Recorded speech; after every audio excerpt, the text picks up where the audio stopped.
अंडराई माँ बंध नायकाणी मंदिर प्रतिष्ठा उत्सव यज्ञर प्रथम आहुति देले मंत्री सूर्यवंशी सूरज।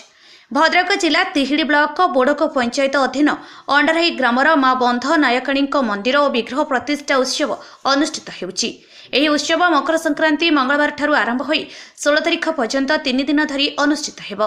ମକର ସଂକ୍ରାନ୍ତି ଦିନ ଯଜ୍ଞ ଆରମ୍ଭ ହେବାକୁ ଥିବା ବେଳେ ମନ୍ତ୍ରୀ ସୂର୍ଯ୍ୟବଂଶୀ ସୁରଜ ପ୍ରଥମ ଆହୁତି ଦେଇଛନ୍ତି। ଗତ 13 ତାରିଖ ଦିନ ଅଧିବାସ ଓ ଅଙ୍କୁରାର୍ପଣ କରାଯାଇଛି।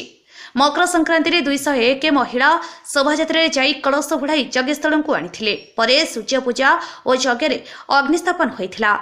बुधवार मंदिर प्रतिष्ठा सहित देवी मूर्ति प्रतिष्ठा करा। गुरुवार चंडीपाठ कराई यज्ञर पुनाहुति कार्यक्रम अनुष्ठित हेब। मकर संक्रांति हजार हजार श्रद्धालु प्रसाद सेवन करथिले। दीर्घदिन हेब अंडराई ग्राम माँ बंध नायकाणी एक चाळ घरे पूजा पाउथिले।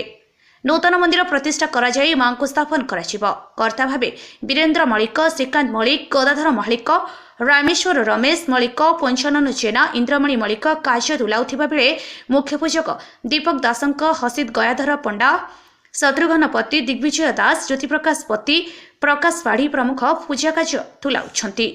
मंदिर कमिटर सभापति रामचंद्र मल्लिक, संपादक अभय मल्लिक, रंजन मल्लिक, श्रीकांत मल्लिक, परमेश्वर मल्लिक, करुणाकर मल्लिक, शशिकांत जेना, नटवर जेना, जगन्नाथ मल्लिक प्रमुख प्रतिष्ठा कार्य परिचालन में सहयोग करुछंती। मंत्री सहित प्रमोद दास, क्षीरसिंधु बारिक, जयंत नायक, देवेंद्र पुहाण, साईशरण बेहेरा, संजीव बेहेरा, सीताकांत नायक, रघुनाथ पात्र, केशव बेहेरा, जगदत्त पति, तपन पाढ़ी, सरोज नायक प्रमुख बहु श्रद्धालुओं समेत ग्रामवासी उपस्थित थिले। भद्रक तिहिड़ीरू विभूतिभूषण ग्रहचार्य रिपोर्ट अपराह्न लाइव।